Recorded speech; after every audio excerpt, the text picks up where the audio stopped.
First footage has emerged on the internet of a group of Rangers fans breaking into Ibrox to protest against the club's board. The angry scenes were the culmination of a day of boardroom politics, mass demonstrations and an abandoned match against Hearts.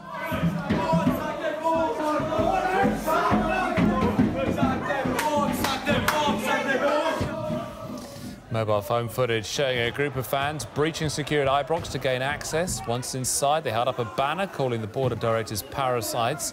Police managed to gain control and eject the fans, while outside protesters continued to throw missiles at the building. That was inside. This was outside. Police had parked 4 vans across the front door to deter supporters.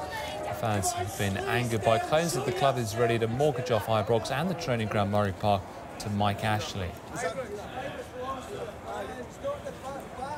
Before the game, there were even more protests, with up to 4,000 supporters gathering outside the front door of Ibrox before kick-off against Hearts.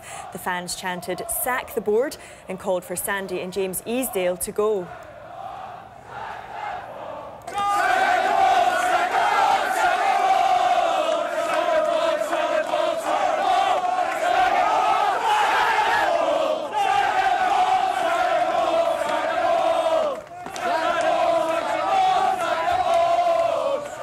And the protest continued inside the ground as Sandy Easdale, Derek Lambias and Barry Leach sat in the director's box.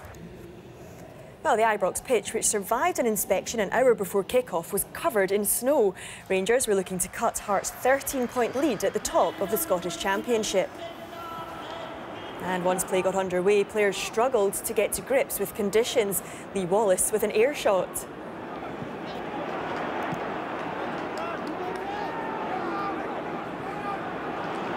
And the players also struggled to stay on their feet. Sam Nicholson taking a tumble.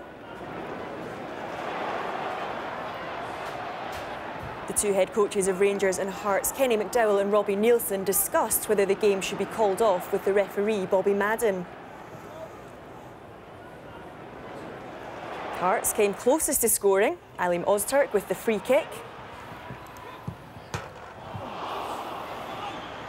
The Rangers keeper Steve Simonson doing well to keep out the Dutchman.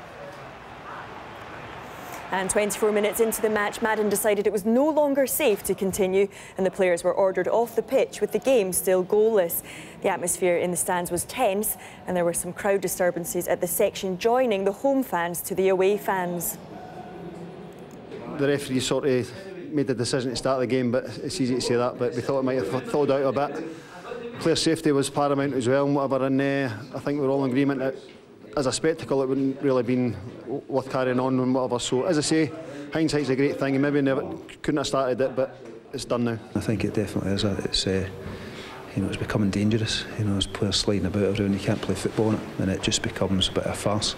My priority is looking after the players' safety. So through the managers, I wanted to advise them and see what their feeling was. Both managers seemed to have concerns. So at that stage, speaking to the rest of the referee team, we relayed that information to the police authorities and the club to put the proper infrastructure in place to deal with a postponement.